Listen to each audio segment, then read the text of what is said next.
good afternoon everyone, and all those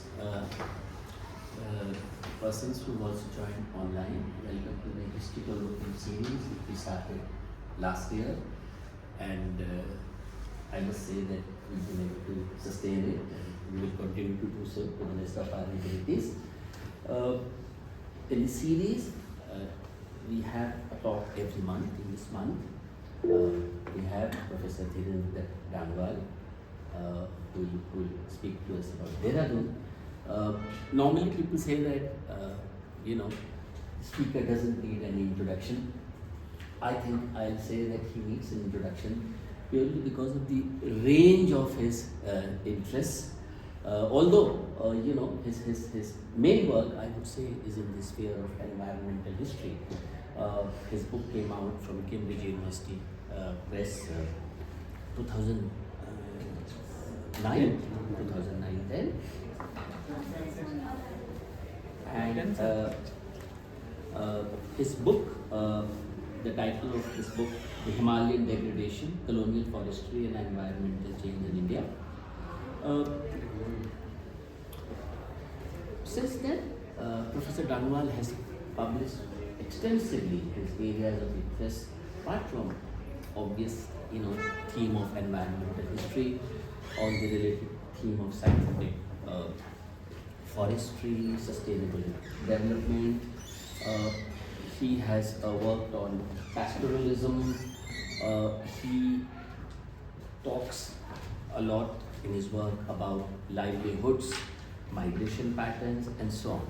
So his range of interests are really varied, and as a colleague, we benefited a lot, in our discussions with him.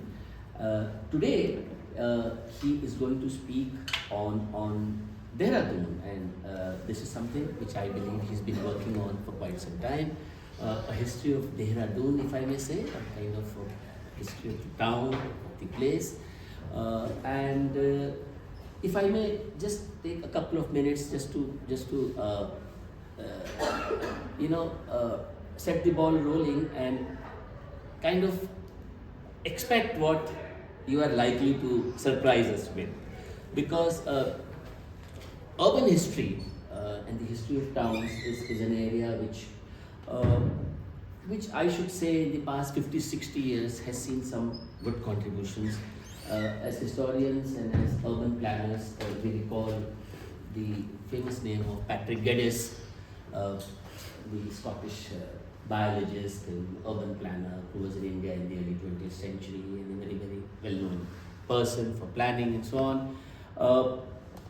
Over the years, the history of various towns and cities in India, apart from the general urban history, has received attention. There are, I think, books, there are several books on Delhi, for instance, apart from Narayani Gupta's, Stephen Legg's, and so on, of Dhirendra Sharan, which also, Avdhendra's book, In the City Out of Place, also brings in the environment. So it's one book which looks at the city through the lens of the environment. There is Janaki Nair's work on Bangalore and on Mysore. There's work on Calcutta, among many other works. It's Parthu Datta's book, Planning the City. There are works on Shimla, J.S. Grewal, Indu Bangal. There's a whole range of people. So when I read your abstract, I was very intrigued and excited, because Dehradun seems to be different at the same time. I'm sure you'll tell us where the departures are. So Dehradun seems to be a very, very interesting city with a kind of disproportionate number of Europeans and their participation in municipal politics, which seems very, very different, say, from Bailey's work on Allahabad, where local politics is dominated by local men. So this seems to be a very, very interesting case study, which I think you're going to tell us about. So over to you, Dhirendra, Professor Dangwal. The topic, as I think I should read out, contesting, on which you'll be speaking today, contesting colonial hegemony, re-inscribing the space in early 20th century, Dehradun. Let's find out more about Dehradun from you. Thank you. Thank you, Professor Sanjay Sharma, for nice words, and thank you for Yogesh for starting this series and giving this opportunity to speak. This paper which I am presenting is a part of my larger work, which, as he has suggested, I am working for quite some time. The central argument is that most of the urban history is referred to, talks about the large cities, Bombay, Calcutta, and so on. Very little attention has been given to towns. So my argument is that unless we write the histories of towns, it's difficult to understand social transformation that took place in the colonial period as well as post-colonial period. Significant micro-level politics and social transformation happens in those areas, which stories are yet to be written in most of the cases. Very few writing are there on the towns. So I'm starting with that. The paper has three parts. The first part talks about the European dominance of this town, which is Dehradun, and how their culture dominated this, which I will try to explain. The second part deals with municipality politics, because that was the area where local politics used to take place. And the third part will be about the national movement. I will try to explain it a very different way to understand the town and its culture and so on. So, Anthony King argues that the colonial urbanization was unique as it created two towns or two cities within every single city in the town in physical as well as socio-cultural. A small one created and dominated by Europeans in most of the urban areas, and the large one where the native were in a large number and lived in a small congested areas of that town or the city. These two areas differ in terms of space planning as well as terms of amenities. Contrast between native and European living spaces and their segregation, argues Sumit Sarkar, was most obvious feature of the colonial urbanization. Large colonial cities like Calcutta, Bombay, Delhi had a large European population, but overshadowed by burgeoning Indian native people. The most colonial towns were different from the big cities like Calcutta, Bombay, Delhi, so on. A standard civil station, according to Anthony King, was a district headquarters where there were offices and residences of district collector, magistrate, district judge, police superintendent, civil engineer, civil surgeon, engineer, and so on. Cantonment was also part of the civil station and represented state power and order. The civil station geographically occupied a large territory of the town but contained numerically very small population. The civil station was the site of social control. Each town in its native part contained a large native population. The principle of segregation was strictly adhered to. The civil station was built at a distance from the native part of the town due to consideration of security as well as health ground. Only in hill station, Europeans were numerically in large number, particularly during the summer. However, there were certain towns which were not hill station but contained a good number of European population. One such town was Datt. European planters played important role in the growth of Dehradun in the 19th century, similar way as Clifford Gates finds in case of a town in Indonesia. As Dehradun came to be known for its salubrious climate, many European pensioners came to settle down here. This offered us an opportunity to study a town from a different perspective. An attempt has been made here to understand the socio-cultural milieu of Dehradun, which emerged as a kind of town where Europeans were in significant number. Culture of European colonial community was, as King suggests, a third culture drawing from the metropolitan Europe as well as native India, but in colonial context. Anthony King sees colonial urbanization different from pre-colonial urbanization in India in a broadly three domains: spatial, temporal, and social. Especially, colonial urbanization brought features of industrial urbanization in India, where place of work was separate from the place of residence. This made significant impact on the pattern of urbanization, though native town or city adjusted only slowly to this. In temporal terms, this implied separation of human activity in two categories, work and non-work. It did not involve just separating residence and workplace, but activities as well. For instance, place of entertainment became separate from residence. In social domain, the pre-industrial dichotomy of elite masses was replaced, according to King, by quote, social structure differentiated in terms of occupation, income, lifestyle, etc., which consequently determine location, style, and scale of residential expectation. And someone close it. Yeah, Sunlight is directly coming in. These ideas were drawn from metropolitan society, which was a reference point for colonial officials in India. Colonial urbanization was structured around culture, technology, and power structure of colonialism. Hence, colonial towns, according to King, could not grow organically. What were these colonial features of urbanization which shaped Dehradun? Like any other civil station, it got first Pargana level and then district level offices. Hence, Kacheri and the various other offices came up. At the center of the town was cantonment, came along where the bungalows of district officers, mostly on the Rajpur roads towards the north and northeast of the native town. The civil station, as in all colonial towns, was a distance from the native town. Colonial town began to be seen for a specific feature. Sumit Sarkar writes, and I quote, certainly the new shape of colonial city or town did come to possess many novel features in terms of spatial organization, physical appearance, and form of sociability. Unquote. This also became a model to be followed in long run by the native towns as well. In Dehradun, along the broad Rajpur road and other roads in the civil station were what King calls bungalow compound complexes. These were spread over acres of land.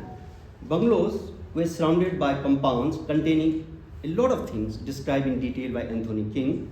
It contained a lawn, trees, flower beds, field growing occasionally crops, servant quarters, wells, stable, and many other things. It described them in fairly detail.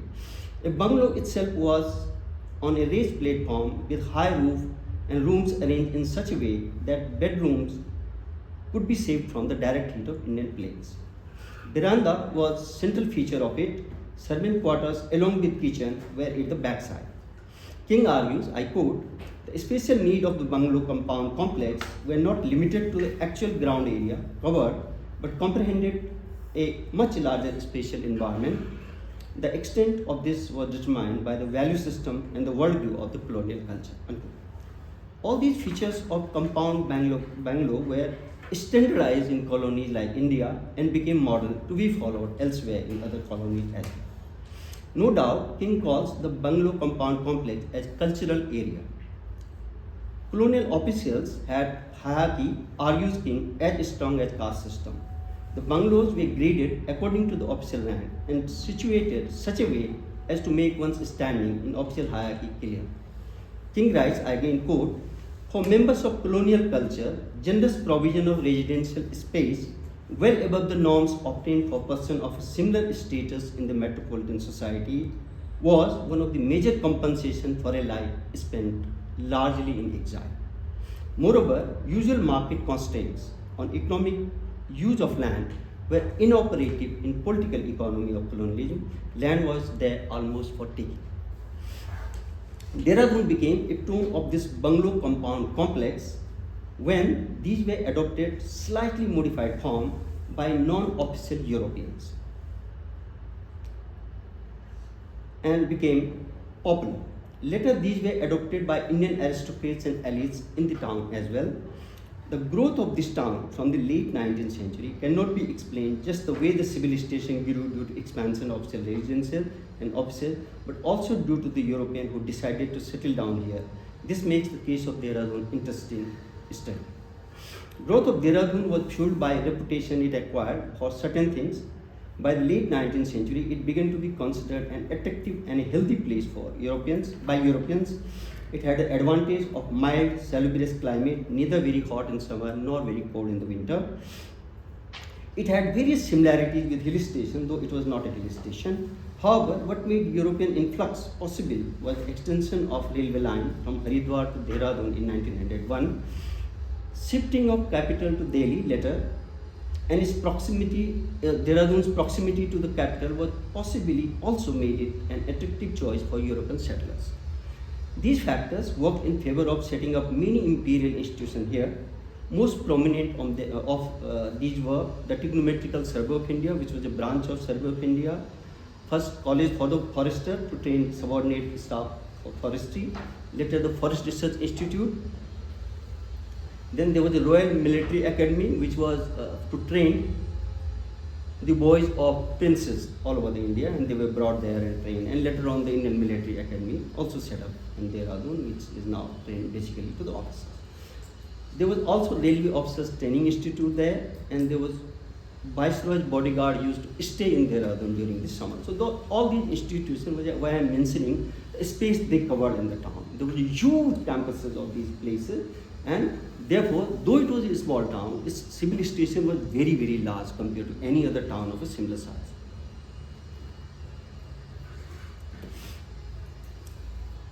Apart from good climate and accessibility, easy availability of land in the valley, it seems also made it possible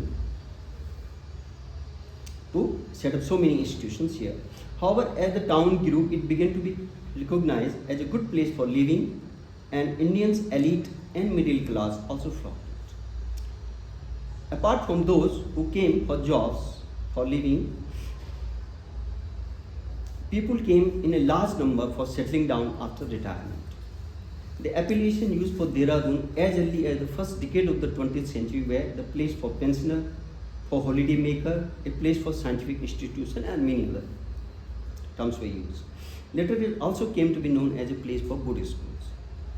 Population, however, grew very slow compared to spatial expansion. Population of Dehradun in 1901 was just 30,000. It became 42,000 in 1911, and in 1941 it was just 80,000. So it was a small town by all constitution. Trade and business might have picked up slowly. The industries were absent except tea plantation, which were rapidly giving way to the growth of the real estate expansion. Hence, industrial working class was largely absent. Business and trade possibly provided opportunity for people to work. Some people may have worked at a lower level in the various imperial institutions, and some may be engaged in petty works like working in bungalows of Europeans, tangawala, hawkers, laborers, and so on. G.R.C. Williams gives exact figures for permanent Europeans in 1865 in Dehradun, which were 387 out of the 7,316 people, and 25 in the cantonment. Total, it was roughly 17% of the population of the town. This number grew over the years, but exact figure of European were not provided for the town afterwards. However, the various census figures give various kind of statistics which help us to understand that what were the possibility in the European population. So there are immigration figures which says where your birth, the data based on your birth, and then you are arriving on a town and so on. They were also on language. Many people have mother tongue as English, which suggests that there were a good number of European. Similarly, in Christian population, the town has a significant number of the people. All that suggests that a good number of Europeans lived in the town. Now I move towards the culture of the town, basically dominated by Europe. I quote again Anthony King. With regard to the institutional provision on the colonial settlement, these are the institutions required by the stage of urban development and accepted cultural norms prevailing in the metropolitan society. The church, club, library, theatre, park, racecourse, and occasionally museum. The another quote is from the Ruskin-Bond. Ruskin-Bond spent some part of his childhood in Dehradun, wrote extensively about Dehradun because he later on lived there, and now he's settled in Mussoorie, but his writing on Dehradun are there in every book he writes. So I quote him, Mr. Johnson's house and other houses were all built in English style, with neat front gardens and nameplates on the gate. The surroundings on the whole were so English that the people often found it difficult to believe that they did live at the foot of the Himalayas, surrounded by India's thickest jungles. India started a mile away where the bazaar begins. So this is the perception of the town from the European point of view. What does the presence of a large number of the Europeans mean for the town? How did their presence affect the socio-cultural milieu of the town? These are the questions I am addressing. European modeled their entertainment, leisure time, and lifestyle on the metropolitan society from where they had come. European in Dehradun lived as per this model. The westernized shopping zone on the Rajpur Road was not just shopping area, but a zone of entertainment as well. Ruskin, in his numerous writing, describes its cultural significance for European inhabitants of Dehradun and for the tourists visiting Mussoorie as well. Ruskin writes in his book, The Room on the Roof, referring to the walk of Rusty, one of the characters in the book, down the Rajpur Road. I am quoting, far down this road was the bazaar. First Rusty must pass rows of neat cottages, arriving in the commercial area, Dehradun's westernized shopping center, where Europeans, rich Indians, and American tourists en route to Mussoorie could eat on small restaurants and drink prohibited liquors. Unquote. There were advertisements in the local newspapers talking about the exquisite items the shops purchased. Obviously, the majority of these commodities were meant for European customers. Apart from inhabitants of Dehradun, these shops also served tourists or holiday makers visiting Mussoorie. Dehradun, a terminal railway station, was often shopping destination of such visitors. Indian elite, as mentioned by Ruskin, possibly also visited them. Dehradun in this context was inseparable from Mussoorie. Visiting Mussoorie required passing through Dehradun and occasionally a small stopover for breakfast and lunch. Some chose it for night halt after a tiring long railway journey before proceeding to Mussoorie. These tourist-driven activities promoted a certain kind of culture in Dehradun. This resulted in coming up of a large number of restaurants, bars, along with hotels on the Rajpur Road. The distance between Dehradun and Mussoorie was so small, just 30 kilometers, that for the European residents of Mussoorie who spent a part of their summer, including soldiers on vacation, European officials on leave, or family member of officials, frequently visited Dehradun as a part of their leisure and entertainment, activities. John Lang, editor of a local newspaper in Mussoorie, writes that visiting Dehradun was very common. Himalayan Club of Mussoorie regularly organized fancy ball and couples used to prepare for the event. In this preparation, Lang writes, tension used to build in gentlemen and ladies for winning the competition. Lang writes that some couples used to visit Dehradun as it had a great hotels. Doon also used to send couples for fancy ball competition in Mussoorie, so the Rajpur Road in Dehradun was a hub of spending leisure time, fun and entertainment. The Second World War drew large number of Europeans and American troops to Dehradun. Ruskin, born remembering period of the World War II, argues that Dehradun became a center of entertainment and relaxation for Allied forces. He writes, I quote, during the war years, Dehradun was a lively little town.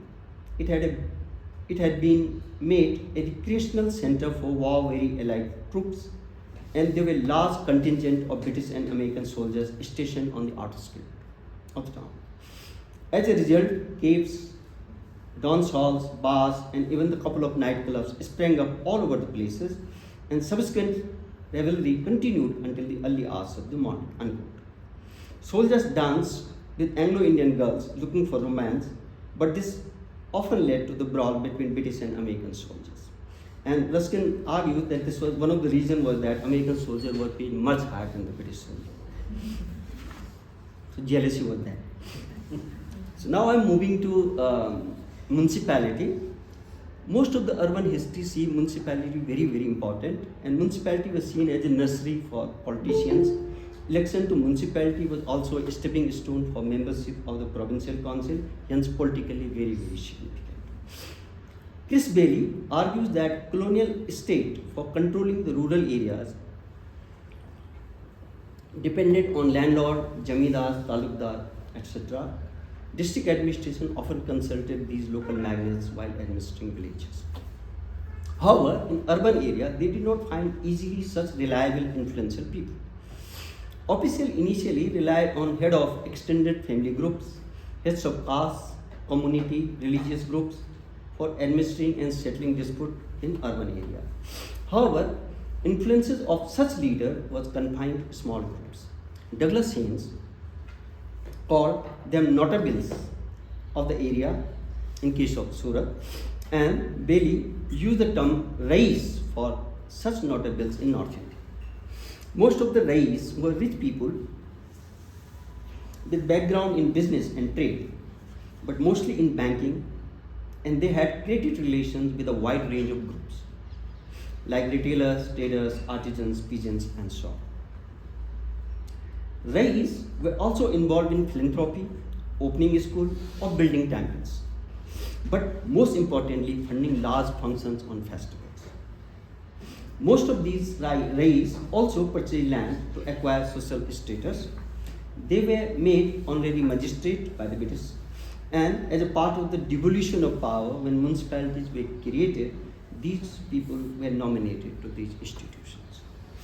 However, all study on urban areas shows that slowly this leadership was replaced from the late 19th century by the professional middle class. There were various factors responsible for this. Douglas Haynes, showing in case of the Surat, that these notables often found it difficult to articulate their grievances properly to their English master. Quite contrary, middle class leaders were able to not only articulate concerns in the language familiar to British, but as Sanjay Joshi suggests in case of Lucknow, projected themselves as the ideal group and more useful to colonial rulers compared to the traditional elite like Datt. Bailey, however, argues that the nature of taxation in municipality also played a role in this shift in the leadership. Octroi no longer remained the main source of revenue for municipalities from the late 19th century, and house tax, water tax, and other taxes became important, and these were crucial issues for the constituencies of elected members of municipalities. There is an extensive debate on who constituted the middle class in the colonial period. People judging it from the standard of the Western middle class, which has bourgeoisie roots, saw it as lacking in those basic, characteristics. However, there is no uniformly accepted definition of middle class. However, recent researchers see middle class not as a given category, but constantly in making. Simon Gunn, in case of Britain, and Stuart Bullman, in case of the United States of America, shows how the meaning of middle class changed over time. In case of India, a scholar like B.B. Misra argues that the middle class was product of English education under colonial rule. I'm not going into the extensive debate that is on the middle class among the scholars, because that will deviate from thing. But education obviously was very, very important. Sumit Sarkar writes that small towns were emerging as a center of primary and secondary education, and middle class invested considerably in starting schools, but higher education was confined to big cities only, which were becoming centers of gravity for students, services, and professional groups. Dehradun made a place for itself as a center of school education in English, and a large number of people got attracted to it because of this. So many later-day successful professionals in Dehradun had come here to take education. In the light of this discussion, I am trying to understand the role of the middle class leadership in Dehradun. I am quoting from the municipality report, the collector who was the chairman of the municipality writing about Dehradun, I quote. In the first place, I should say that the average standard of living in Dehradun is considerably higher than in other towns of a similar size. There is very little real poverty, and the majority of the inhabitants are in better position to purchase not only the bare necessities but also the petty luxuries of life than elsewhere. This shows people had a good average income compared to any other town of a similar size. Presence of European and a good number of Indian immigrants working in imperial institutions may be among the various reasons for this. Dehradun attracted people from far beyond what can be considered as hinterland. Due to the imperial institution, many Indians came here to join them as supporting staff. Those who aspired to join these jobs must have acquired some basic education, maybe up to the matriculation, or a few of them beyond that. Some may have learned English as well. The coming of people is evident from the figure of immigration given in the census reports. Immigration in Dehradun district was one of the highest in terms of percentage in the United Provinces. Overall immigration were about 1/3 of the population of the district. It was the end of the 19th century, which was quite high and suggests certain kind of opportunities or jobs which were attracting people here. This trend continued in the early decades of the 20th century. This becomes evident from the wide range of the statistics that census gives, including the linguistic diversity. In one of the reports, Dehradun had a speaker of Tamil, Bengali, Marathi, Gujarati, Punjabi, and so on in the district, as per the district census reports. The English-educated middle class was making universalistic claim of representing all native people. Hence, municipality represented a public arena where middle class representational politics got roots. However, initially there were official hold on municipality and only a few non-officials members were allowed in the board. Leonard has shown in case of Rajamundry in Madras Presidency that in spite of this, the nominated non-official member played an important role because the municipality had a control over land use, house tax, permission to construct houses, etc. The council member hence could patronize their followers, even when they were nominated non-official members. Dehradun saw slow movement towards elected representative, and keeping in view its size, Europeans were given significant representation in municipality, which impacted the composition of municipality council. In non-official category, Europeans dominated Dehradun municipality. In 1878-79, there were 9 Europeans and 6 native in the category of non-official members. In 1889-90, situation slightly improved and there were 10 European and 10 native members in the municipality. Further, there were 2 more members, one official representative of Forest Research Institute and one Indian Christian, apart from other usual official members. Municipality Act of 1883 gave voting rights to selective rich people in northwestern provinces and or business groups took greatest advantage of this.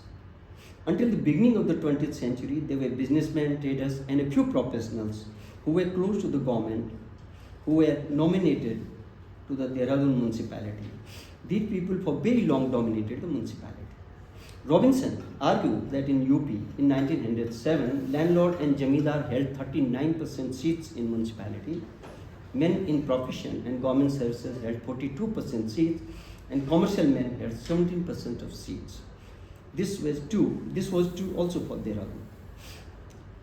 1906 notification provided for 13 elected members in Dehradun municipality, of whom 5 had to be persons of European descent, 5 Hindus, 2 Muslims, and 1 Indian Christian. And there were 2 nominated members as well.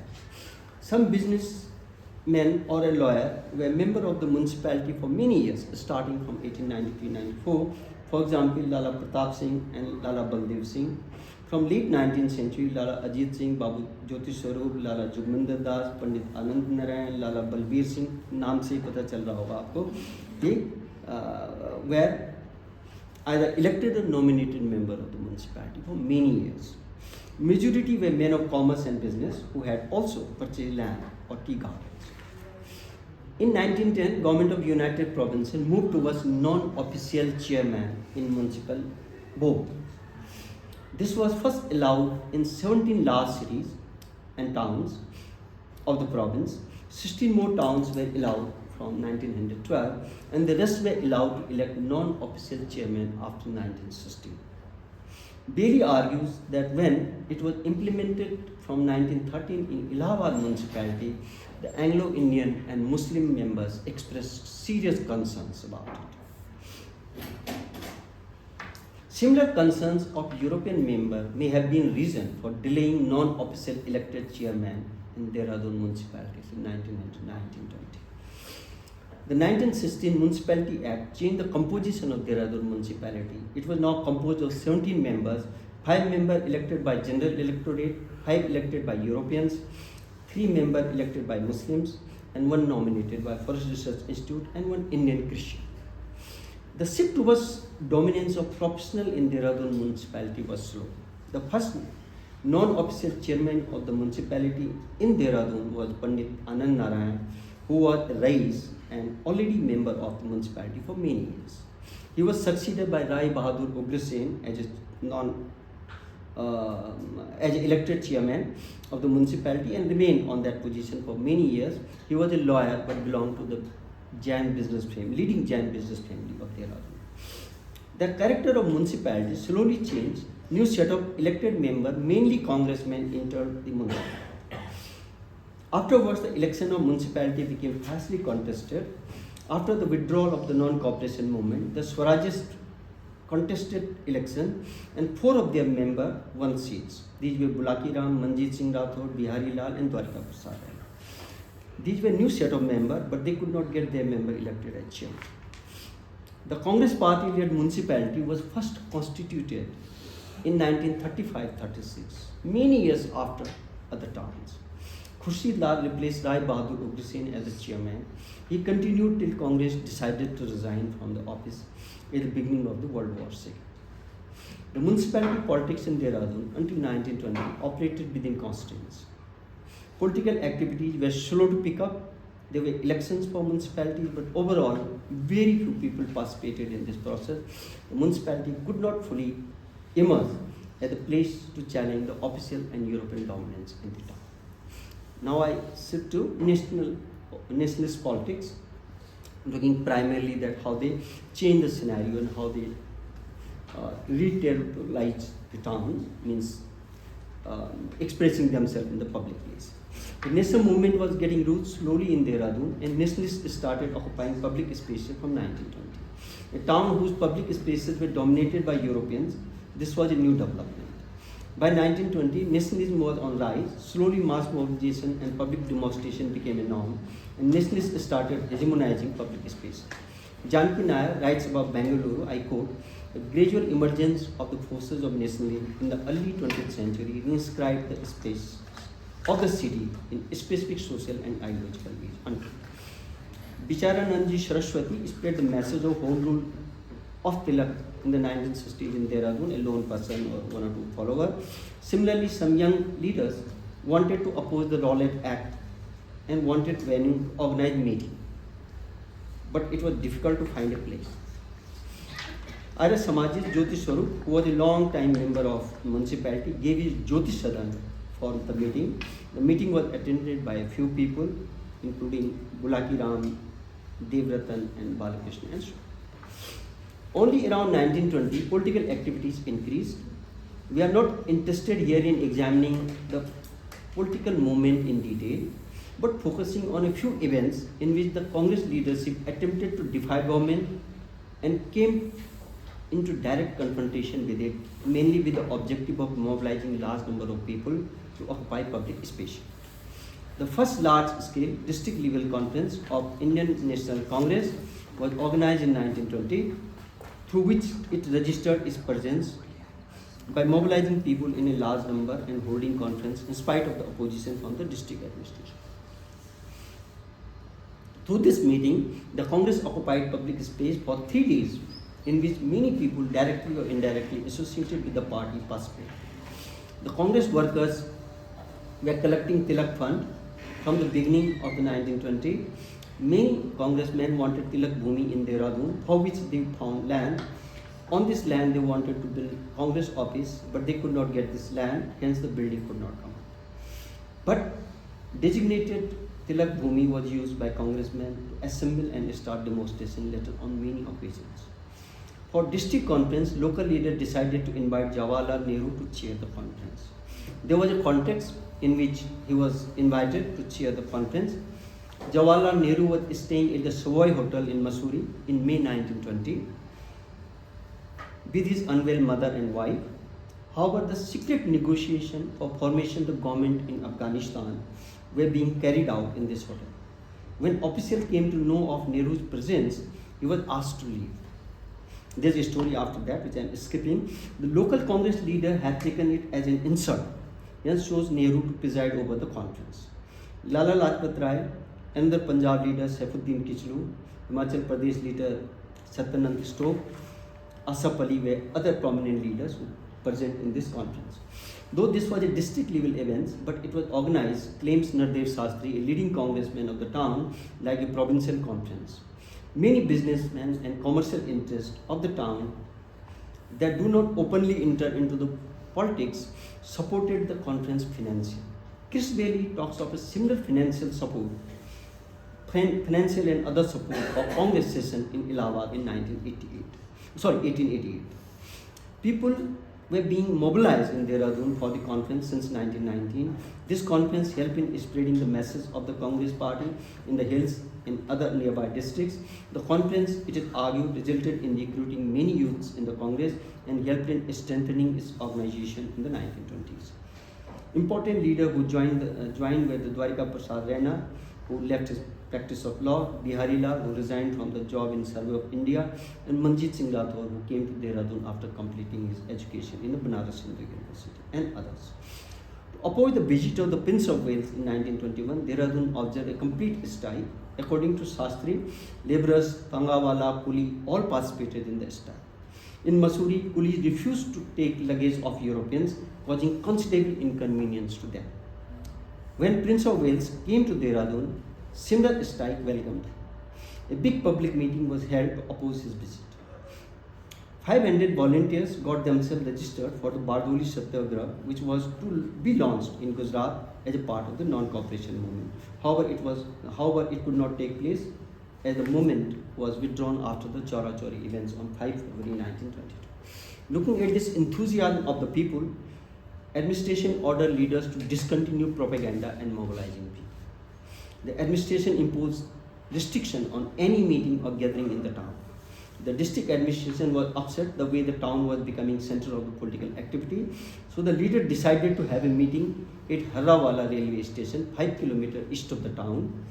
People showed unusual enthusiasm to attend it on December 5, 1921.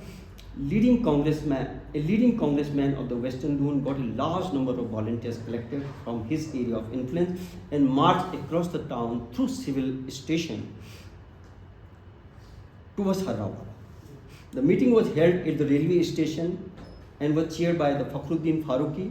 It was a unique for a town which was generally calm on political front to march. The march of the people across the town to reach Harrawala under Congress leadership was an instance of occupying public spaces by the nationalists. This became a normal feature with passing of time. This was a standard tactic of the Congress to use streets, suggests David Arnold, as a site of anti-colonial protest. Later, Nardev Shastri got 15 months imprisonment for participating in non-cooperation movement along with many other leaders.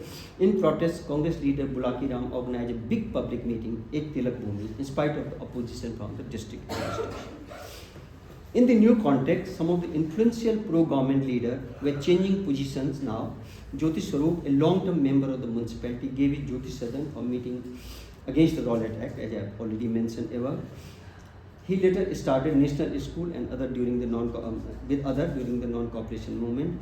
Rai Bahadur Ugra Singh, who was a lawyer and belonged to a leading Jain family, and held membership of the municipality for years, resigned from the UP Legislative Council against the arrest of the congressman during the non-cooperation movement in 1921, and visited Nardev Shastri, a popular Congress leader of Dehradun in Moradabad, a shift of the people who were pro-government. Douglas Haynes, talking about Surat, discussed the scenario in Surat after the non-cooperation movement. I am quoting. The Gandhians thus were able to create a genuine alternative to the idiom and political principles that had sustained the civic order in Surat before 1918. On that reflected serious efforts at the decolonizing of local culture. Their syncretic idiom smashed the usual presumption inherent in established discourse of power. It demystified public politics for many citizens by infusing into rhetoric of civic arena a potent indigenous vocabulary. It thus came to inform a powerful movement against British rule that drew thousands of residents into its fold. So thus these events which I just described cannot be simply read as a events, but they have a much larger significance for the people, common people particularly, who found it difficult to contest the British dominance. Events of much larger scale happened during the civil disobedience movement in the 1930-31. During the salt satyagraha, making salt was not possible in the landlocked Dehradun, but Congress party sent some leader to a place called Kharakhet to explore the possibility of making salt. It was found that the salt could be made there. Now marches were planned to go to the Kharakhet to make salt, and the route passed through some parts of the civil station. The first batch left the sunny gate for Kharakhet. Hundreds of the people had gathered, markets were decorated, and hundreds were offering to become volunteers. Nardev Shastri led the first batch. People saw of the Jatha in the Bindal river, and it moved towards Palagar, where the people welcomed it. Salt was prepared, and the batch came back with the salt, organized a huge public rally at the Faltu line, which was very close to the civil station. The second batch left under Master Ram Swarup Navkoti, but while returning, the police tried to disperse crowd and tried to snatch salt. Still, the batch came back at the public meeting and shared the experience and difficulties by the Jat. The next batch was left under Bihari Lal, joined by a large number of students of schools and colleges. On 22nd April, all important leaders were taken into jail. However, the movement continued for some time, and a large number of people kept shouting slogan day and night outside the jail.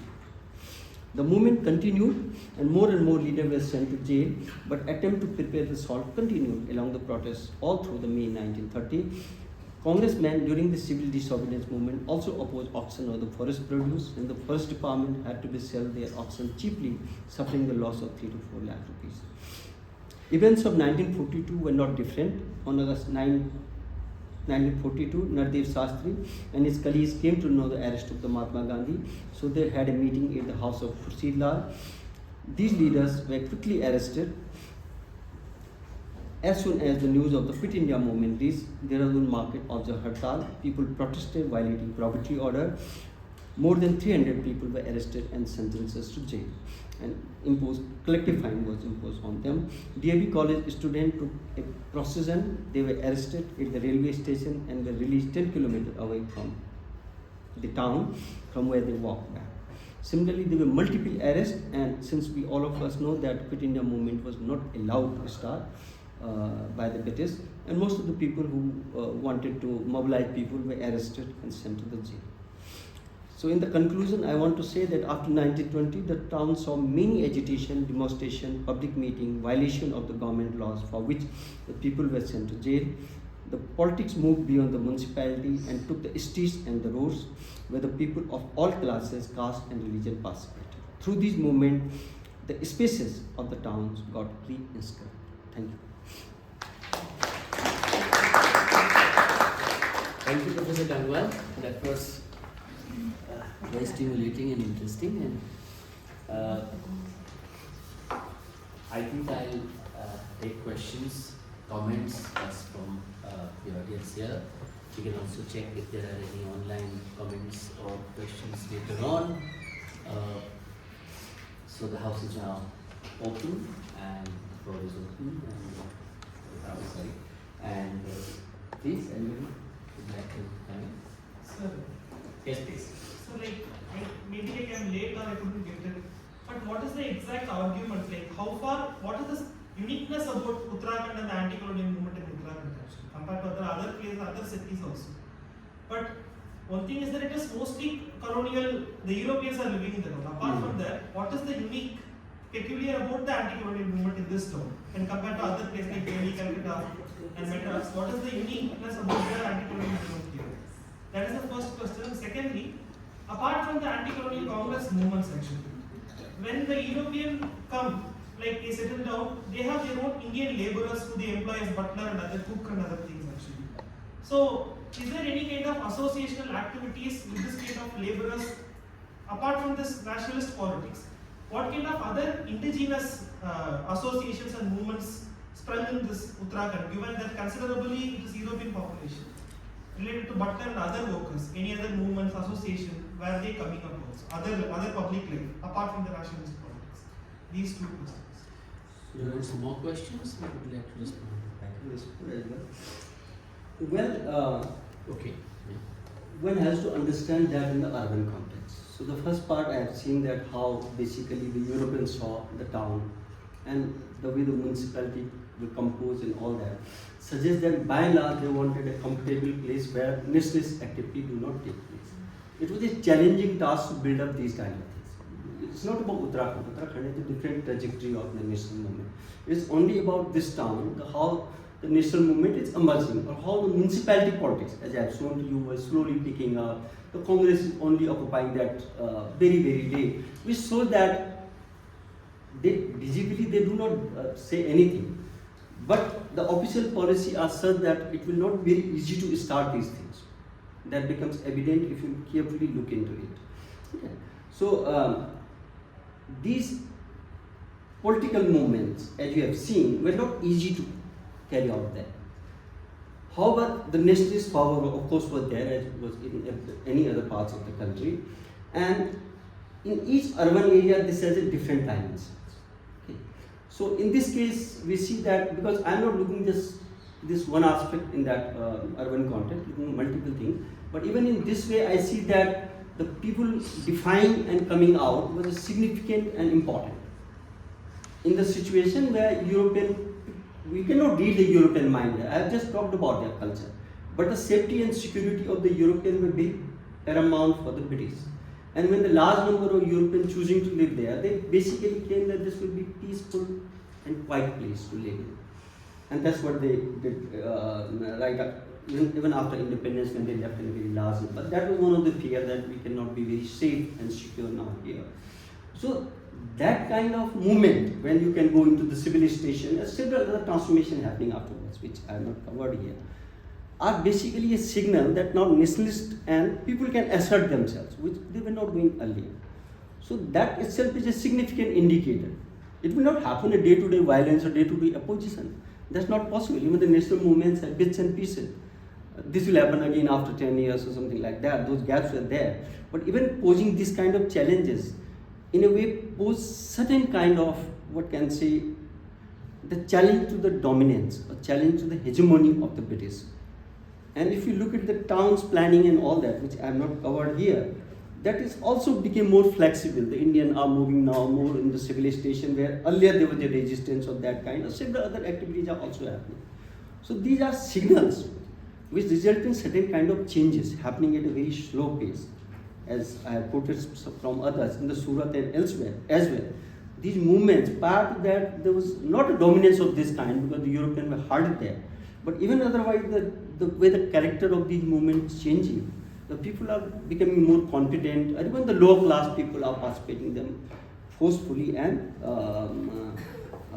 courageously. As far as European house, the people working in Europe, it's very difficult to organize them. Nobody was attempting that kind of thing. But if you bring the Uttarakhand politics into it, one of the things was that the Begar movement started precisely because of this. The way the Europeans used the free labor of Indians in different parts of Uttarakhand and maybe in other parts of the country as well. However, here that kind of movement did not become possible simply because the number of the people may be very small and who will organize or whether they are willing to organize like that. Those are the issues.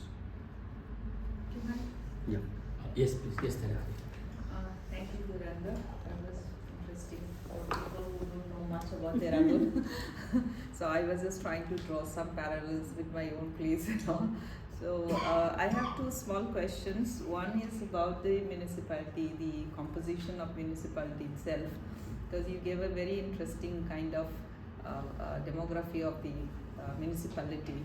So was it? My question is whether this was unique in the case of Dehradun, the way it was structured, the population composing the body itself, from other kind of similar places like maybe Shimla or some other place. That is one question. And the second question is more about the landscape of Dehradun, how it, I understand, changed with the coming of the Europeans, and particularly when they start settling down there as permanent residents, building their own houses, which came to be identified as European residential areas kind of things. So I'm just curious to know whether there was any distinct architectural design style that came to be, known in terms of history of architecture, for instance, as typical Dehradun style house kind of a thing, like we have in Assam type house. So tea garden house, and of course it has a very different kind of a context there. But even then, I was just curious to know, how did it get popularized? Was there any nomenclature or something like that kind of things? So the first one is about municipality. Yeah. Every municipality have a different character. For example, if you take the Bombay, for example, even by the middle of the 19th century, there was a significant number of Indians part. And many studies of the Bombay shows that the prominent business groups or Parsis and others had a dominant role not only in the parliament, municipality, but also in the provincial council. They were provided very, very important position. All that there are various works indicate that. These were nominated. Nominated, or even when elected element were introduced, there was a very high qualification for entering into all these. But a good number of them were nominated as well. So in large cities, perhaps in Calcutta, I don't know the exact structure. I haven't not read much on this structure and all that. So all these places have a different kind of structure. So even in Allahabad and elsewhere, though non-official member may have come after 1913 and so on, but very important and powerful leaders were there who got virtually national stature. So whether it's Madan Mohan Malviya, whether it's Motilal Nehru, all those were very important, powerful leaders, had a presence in the municipality.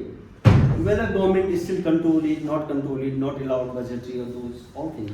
But they were influential, and British recognized that they were influential. In town like Dehradun, it was surprisingly, they kept hold of it, precisely because they thought that there's a European population which requires security. Just take the example of the member of Forest Research Institute. They were constantly one member of it. In fact, many things I escaped.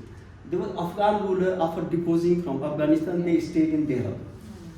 After some time, they said that we should have representative in the assembly.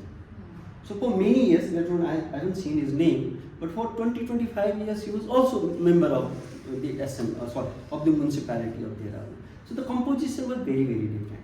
However, hill stations were very different. For example, Shimla, Mysore, they will not allow any non-European to be member of it. So there is no uniform municipality structure all over India.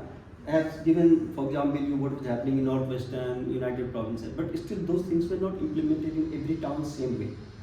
So something different happening in there. Mussoorie was very different, or maybe Nainital or other things. So they kept control on those areas. Hill stations were definitely completely controlled. Indians were not even allowed in the mall and all that. That was not in Dehradun. But overall control, they were conscious. They were cautious that you have to maintain the control. But ultimately, when these elected things were happening, unfolding, how they could have denied them. People were demanding that. They also wanted people who can collaborate with them so that situation can remain under control. That was also on their agenda. So that kind of differences were there. And in Dehradun's case, we see that till 1920 or so, they were not easily allowing that to happen. Thereafter, they allowed, but till quite late, again, their people were in the lead positions. Your another question, interestingly, what kind of landscape, housing? European completely transformed the landscape. I have not gone into that in this paper. That's an entirely different issue. In fact, that one chapter I talk about it. But the way you are saying bungalow and all that, whatever I find in literature, it seems to be, well, the large bungalows were there. Even the post-colonial period, if you look at the literature, Quatul Hadas story is about Dalanwala, or there are several other literary things which are talking about these bungalows and something.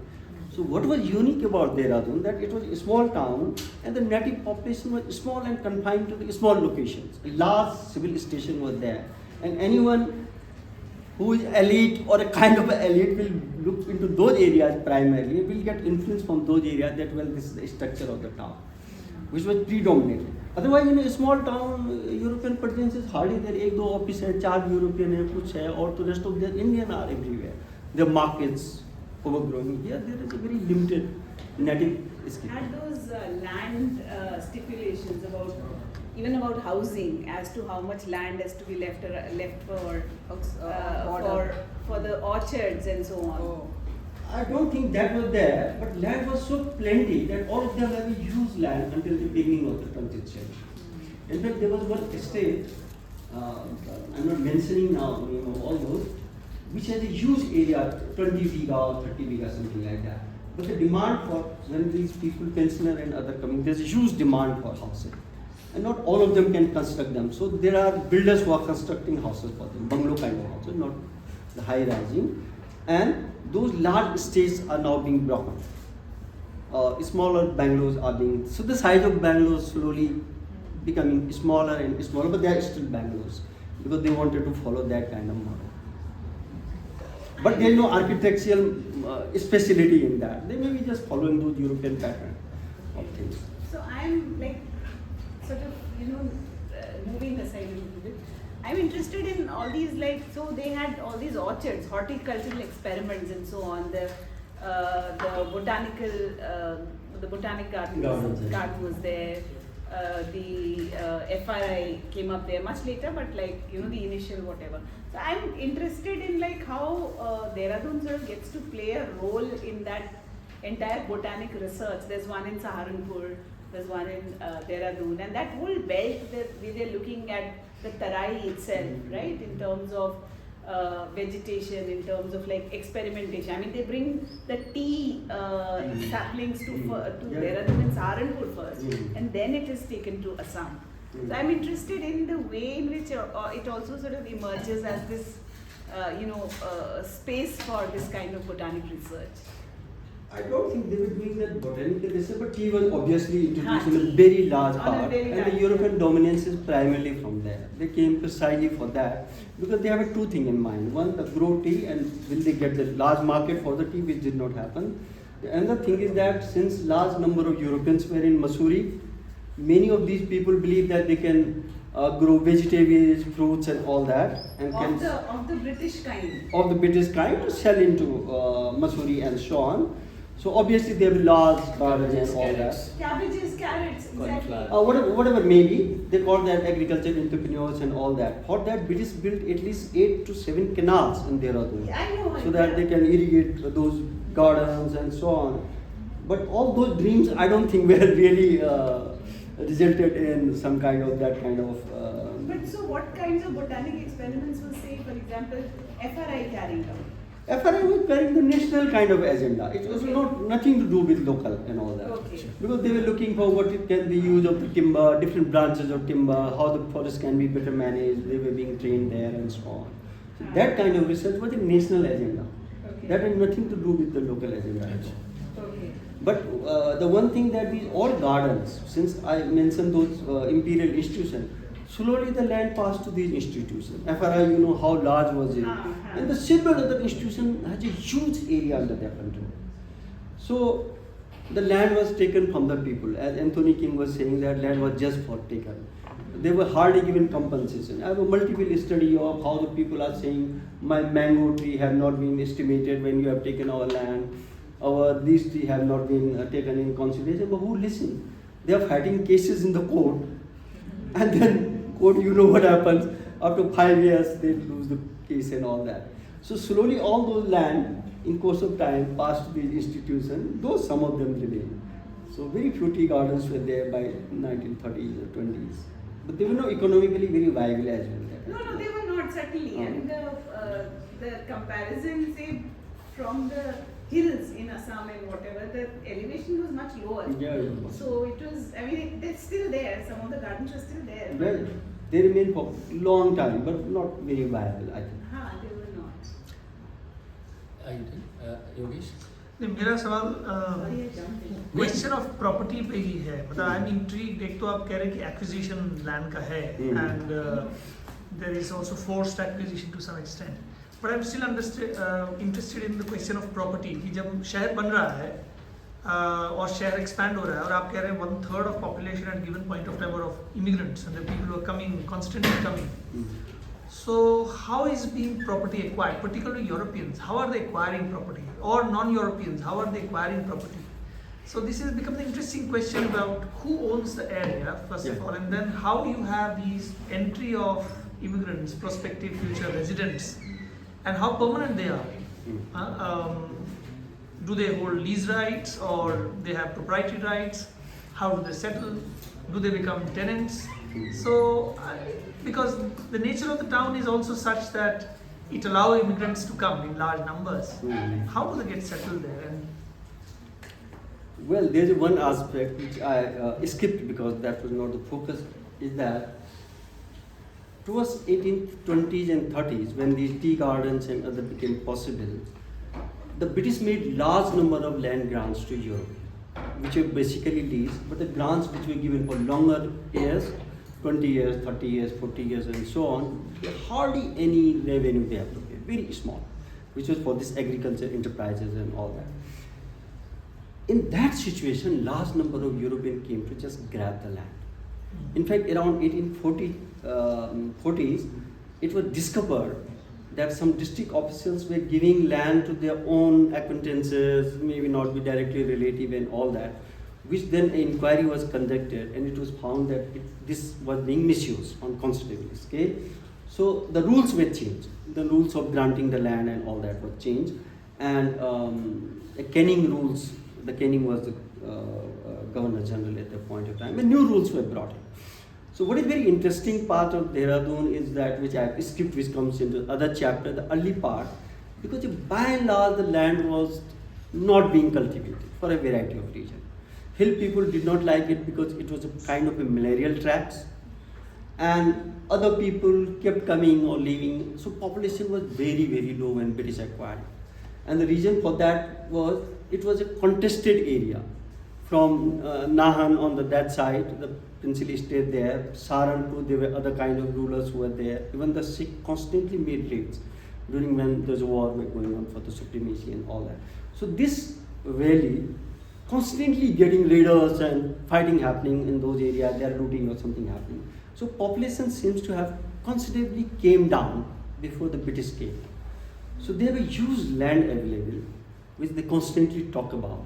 And then they start giving grants, of very large grants. It's not a small one, for tea garden, for this or that. And Europeans are coming or willingly doing it. Many of them not found it profitable, so left later on. Or many cases family died because this was malarial tract. A lot of land was marshy and there was water because the nature of geography is such.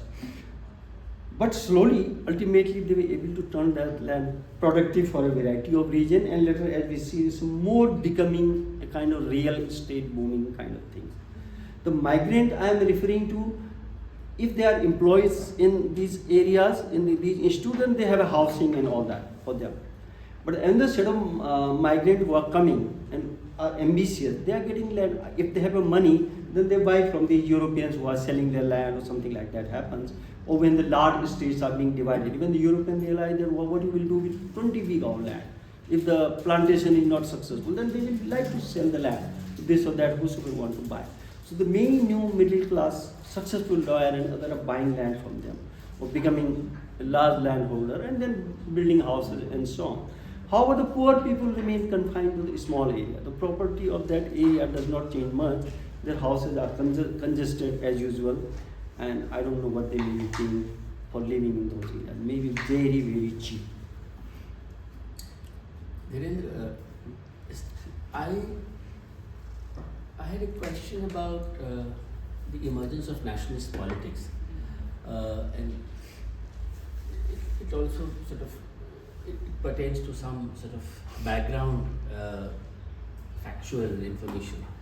So, for instance, say elsewhere, say in Allahabad, local roots of Indian politics, various work, somehow it appears that for a nascent middle class to emerge, I mean, you need to have a university or colleges, you need to have print culture, lawyers, courts and so on. how did this nationalist activity begin? Were these preconditions met in Dehradun? Because going by your description, there are pensioners, there are, planters and this and that. But these institutions, to what extent they came up and kind of gave rise to a local middle class which takes up nationalist activity? Well, as I understand it, the large number of people were coming from different places to either take education or job in Dehradun or maybe becoming professional. There were colleges and university. There was one college, one of DAV college was there, which from 1910 onward was becoming slightly popular. But either there is a possibility for these professionals to operate, lawyers particularly, or some traditional doctor like Datt and all these people are also coming from Punjab, Amritsar, elsewhere. And educationists who want to open education institution, Arya Samajists, they are playing active role. For example, DAV Dehradun was initially in Meerut. However, it was not successful there. Achha. So it was brought to Dehradun. Shifted there. And this became very, very important launching pad for Arya Samajists. So large number of students from Haryana and other neighboring UP, if you call it, UP and elsewhere, even Punjab are coming there for education. And other people are coming as a lawyer, as other kind of activities, even the business or shop, coming from elsewhere and starting their business in this place. Possibly seeing potential for this. However, what you are saying that it's basically the educated people who are coming, whose relatives are working in national institutions. So suppose somebody, some relative is working in FII, and he comes there for education and then become lawyer and again settle down there as a lawyer. So those are the people who are becoming active in the politics. However, the municipal politics for long remain basically in the hand of traditional businessmen and others. And we are not seeing much There are activity. printing presses, there are Printing, of newspapers. course.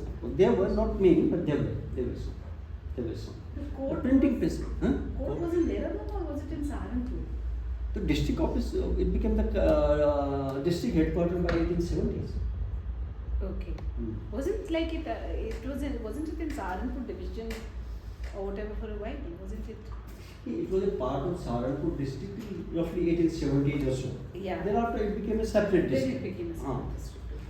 So maybe some session judge and all that they still sitting in there, but they have a whole administration. They had the district whole- administration.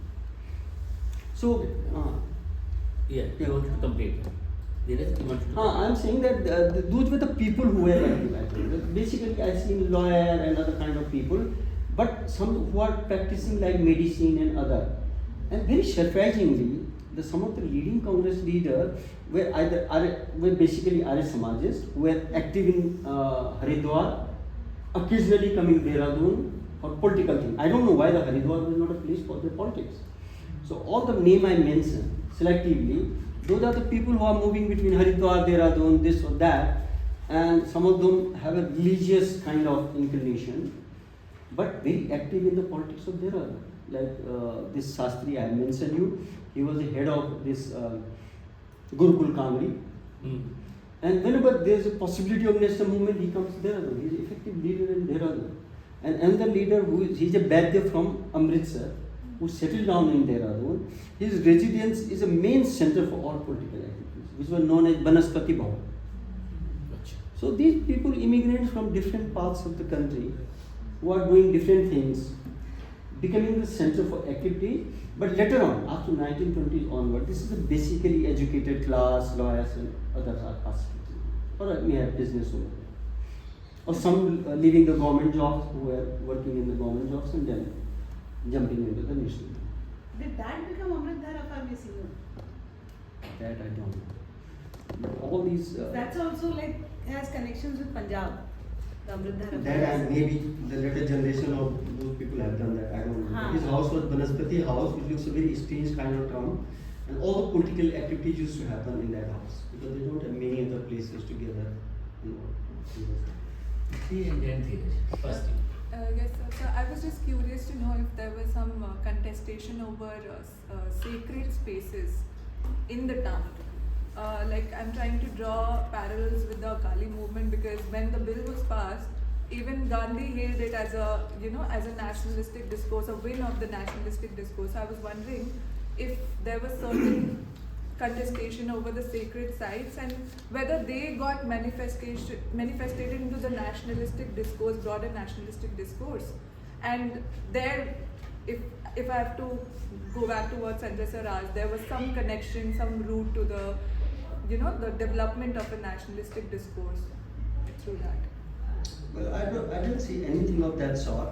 But what I did not mention that town, Dehradun itself is known for a guru, who was, I think, Guru Ram Rai, who was son of the 5th Guru, or I don't exactly remember, of 5th Guru. He then went to Aurangzeb's court, remained there for many years.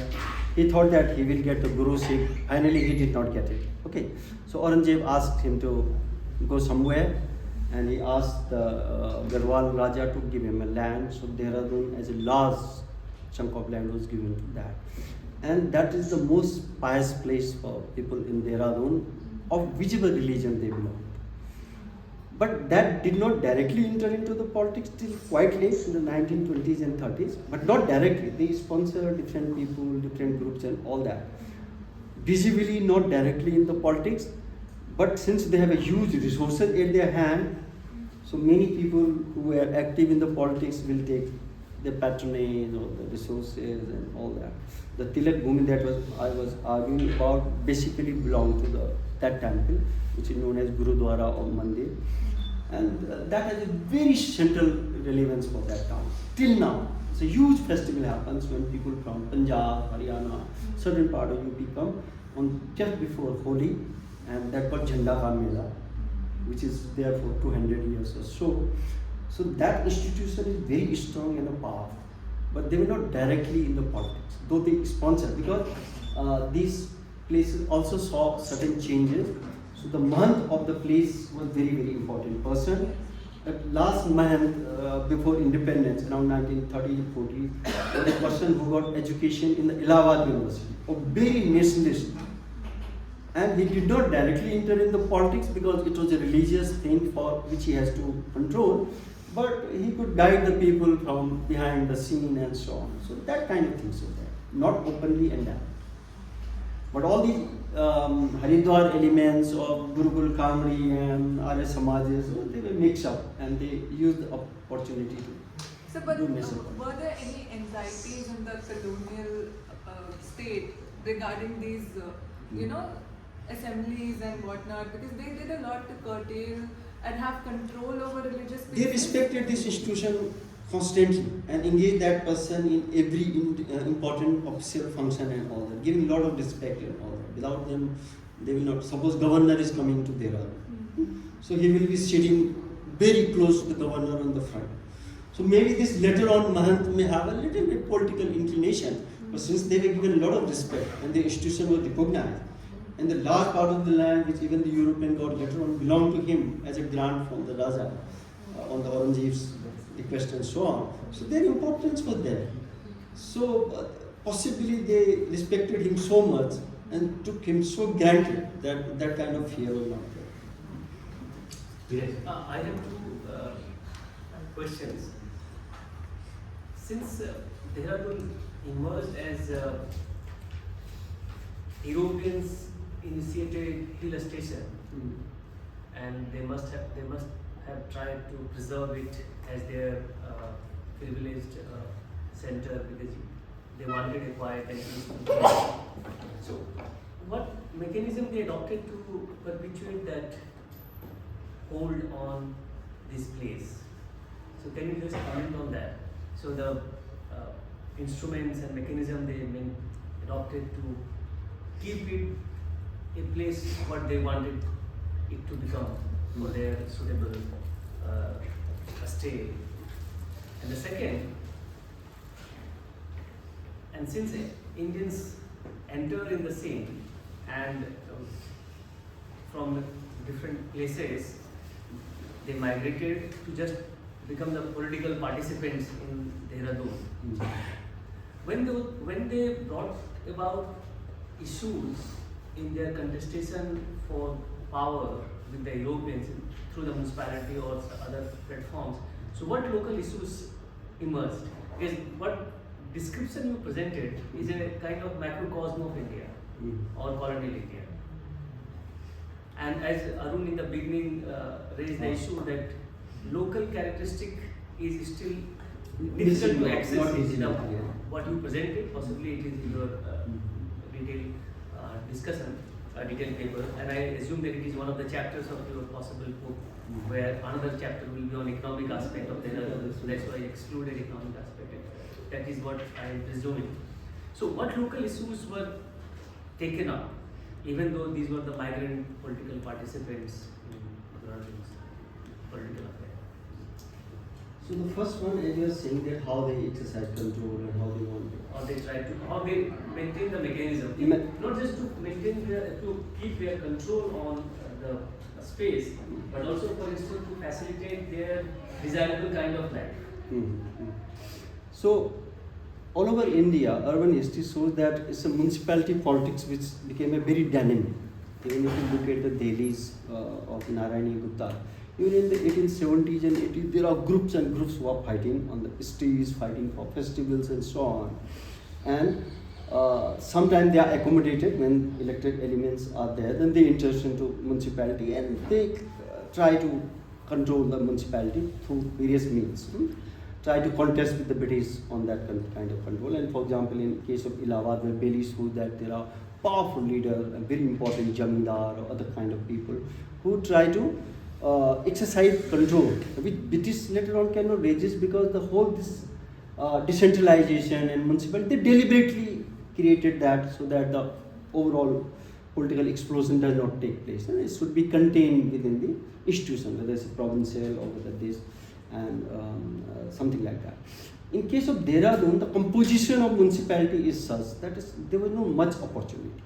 Or maybe the people, the one of the critique of mine, which I have not taken here, that most of these people who were coming to this town and entering in politics or whatever, they did not have a link with the rural areas, which generally happens with the hinterland. Like in case of Allahabad or Surat or elsewhere where we read, those people have a strong connection with hinterland people, and they can easily mobilize them when required. Okay? So both in case of Allahabad or in case of Surat or elsewhere, I see that those kind of linkages were there, which were missing in case of Dehradun. Because this, in a way, a locked kind of place, whose hinterland were not involved directly in politics. The hinterland was playing different set of politics. The other set of people were influential in those areas. But these people who were in this town did not have much connection with these set of people. So that is one of the reasons that it was easy for Europeans to manipulate this town for their dominance for considerable time. And that's why they were very, very secure in it. So all these leaders I am mentioning in the municipality, until 1930s or so, none of them were important. None of them can mobilize people at mass level. Even the Swaraj party fighting later on, having certain people. But still they did not have much that capacity. Only certain people, when the Gandhian movement is happening, they are the people who are now, they may have created some kind of network, whether they are coming for Haridwar or local leader, whatever they are doing. But they were able to mobilize. In case of non-cooperation movement, as I mentioned, one leader, he had a deep roots in certain part of the valley, because Dehradun is located in the valley. So he was able to mobilize a large number of people. So to my understanding, this town, this leadership did not have a much following. They had a very limited kind of following. That's why their municipality politics remain, in a way, not people-centric, but individual-centric kind of, one can say. Well, I don't see much things happening, or not many new people are getting elected. Same set of people are getting elected, which again shows that there are no factions and no enough opposition of each other happening there, which is a bit of surprising in case of other cities and towns, wherever I have read it. So that was one of the ways they could easily exercise control through the municipality. However, as we have seen in case of national movement and all that, those looks as a sudden events, of course, but those challenge the hegemony. As I have given you long quote from Douglas Haynes' Surat example. So it's not that all the time movements are happening there. He's basically talking that how the non-cooperation movement completely transformed Surat, and how the leadership was different prior to that. And Gandhian leadership emerging after 1910 or something like that, able to mobilize people on a very large scale. That was not happening prior to that. And happening to such a significant scale, that's the city seems to be, I will not say the out of control of the European, at least definitely for some part of time, but then they realize that, well, these people have a long followers, large number of followers, which can be mobilized and can create problem for them. So that kind of consciousness was not easy here, but of course during the non-cooperation movement and other the people mobilized in a large number to direct confrontation. So I see that as very important development. And Europeans realized that, well, this place is not safe in their sense, not safe that it suddenly became unsafe, but the dominance of cultural and space was no longer there in that sense. What was the second one? What was the local issue? So there were hardly many local issues because they were not basic. The politicians were not trying to mobilize people on certain kind of local issues. Since they were national issues basically, so mobilization was primarily happening around those issues. There were no local issue as such. I don't see anywhere, neither in municipality politics, apart from a little bit taxation. Because in 1935, for example, when Congress first time controlled the municipality, they raised water tax, which led to huge protests in the town. And then provincial leadership had to intervene to calm down and say that, well, people are required to pay water tax, otherwise the water is coming from very long distance, it cannot be given. So those kind of local issues of minor nature on taxation and all that may have been there, but not otherwise. Within the local ruling class, Europeans,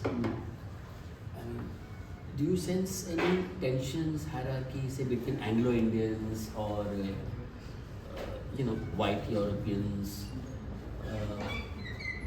Who were the pensioners? They worked for the army, railways, Railways, government service. Government services and all that. So between planters and them, they contested elections. Sometimes there were more than seats, but it has not become visible. Maybe the sources are. I didn't get the sources to reflect that. Possibly that is also the limitation of the state of town. this is a big class, and they are bound to, like Anglo-Indians had issues with. Yeah. You know that. I mean, Eskinborn's own Yeah. background is Anglo-Indian. So. Yeah. That is not, at least the literature I have seen and all that, it's not being reflected in the. Any other question? Any other comment? Well, I think, it's also 5 o'clock. So I think it's time to say a big thank you to Professor Dangwal. Big round of applause. We are looking forward to possibly a book sometime in near future or later on. Best wishes for that. Thank you. And thank you very much for such an enlightening talk. Thank you.